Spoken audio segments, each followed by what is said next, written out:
Can you hear the suds? It's been filled up with Diet Cherry Dr. Pepper. Please drink with me.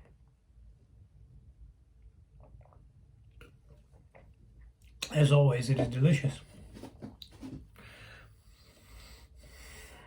Craig sent me an email today. Help, I watch My Strange Addiction. I hate women, and I like to binge on Oreos. I have 3 cats, and I love the cats. I hope you don't eat the cats, Craig. But my main thing is looking down on people and myself. And did I mention I eat Oreos? Yes, you did mention that. What can I do about my addictions? I also have a weed addiction and Coke addiction.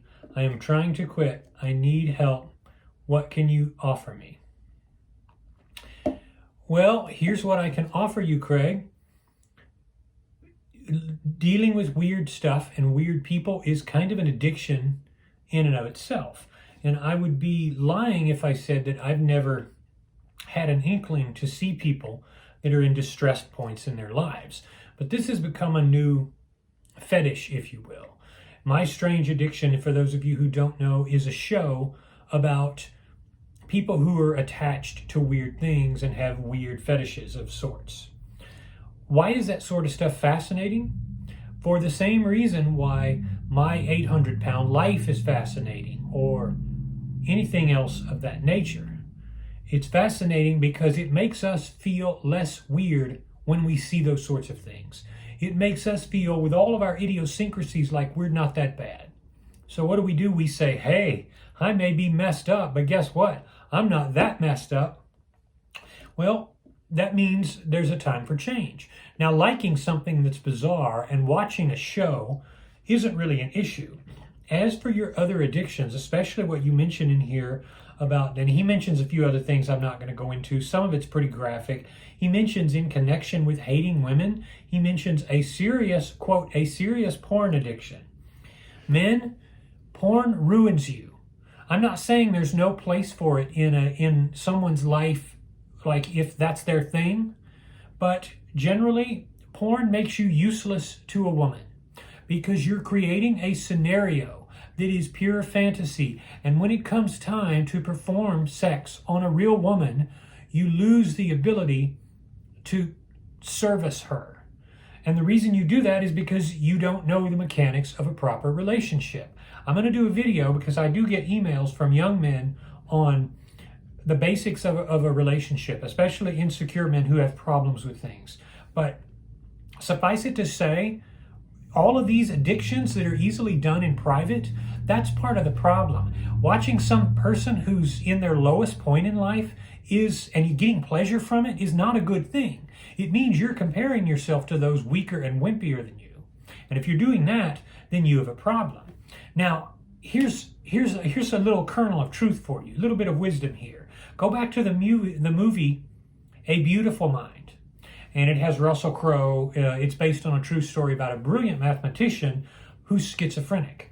The child, in his delusion in the movie, stays young. And at the end of the movie, he's struggling with this schizophrenia. He can't tell if this soldier and this girl are real or false. He's taking medication, and he goes through life. He finally is able to tell because the girl isn't aging. He says, I finally figured it out, he says to his wife. The girl isn't aging. And if she were real, she would be aging because the delusion stays with him his life. So here's the truth I can give to you. For those of you like Craig here who have a whole lot of addictions, he actually sent me nearly 2 pages worth of other things that he's addicted to and has problems with. You're not lost as long as you know that your demons, no matter how big, can be shrunk down. You will always have them. You will always have the potential for alcohol and drug abuse. You will always have the potential for burying yourself in cupcakes and Oreos, or in your case, Oreos. But you, just like he in the movie A Beautiful Mind, can minimize those demons to the point where they're silent. So for the rest of the movie, A Beautiful Mind, they are, the delusions are there. He sees them off to the side when he's doing things, but they don't interact with him. That's the way it is when it comes to your life and your truth and your, yes, you'll go through life, you'll still be the same person, you're still going to have the same potential shortcomings, but you can beat them down, you can put them in check. But get away from this loser living here. Get away from porn. Get rid of porn. I'm assuming you don't have somebody in your life. From the sound of it, you haven't for a while. But for those of you who are special children, your problem children, you have 10,000 problems. The second bit of good news I have for you here is that once you get so bad, you start to get good again. So what's going to happen is you're going to get to a zenith of badness. You're going to keep having problems, and you're going to get arrested, or something's going to happen. He mentions an illegal thing here, and I'm not going to mention it because YouTube wouldn't like it anyway. But for those of you who have all these demons, you're going to have to get to a point where if it doesn't kill you, you're going to start getting better. So that's the light at the end of the tunnel. But what you need to stop doing, and this goes for everybody, stop comparing yourself to people who are weirdos. Stop comparing yourself to people who are way off in left field.